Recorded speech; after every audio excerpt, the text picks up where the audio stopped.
করে আমার মনের সাথে যে ঘটনা ঘটেছে না, মানে বাঁচতেন কিনা তার কোনো জ্ঞান নেই।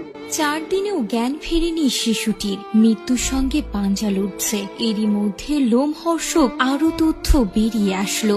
1 2 জন নয়, 3 জন নরপশু মেয়েটির সঙ্গে অন্যায় করেছে।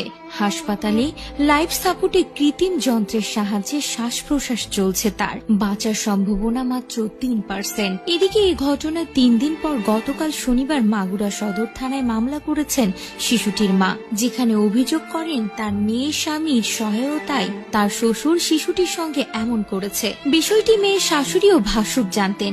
ঘটনা ধামাচাপা দিতেই তারা শিশুটিকে হত্যার চেষ্টাও চালান। এখানেই শেষ নয়, এও জানা যাচ্ছে তার বড় বোনের স্বামী মানে দুলাভাইয়ের বাবা ও বড় ভাই 3 জন মিলেই মেয়েটির সঙ্গে এমন নোংরা কাজ করেছে।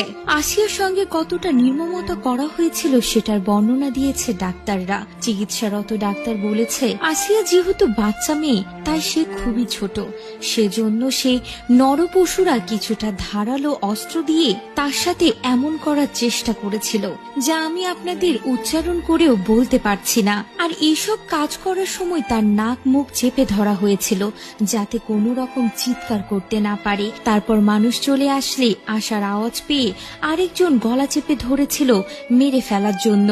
আর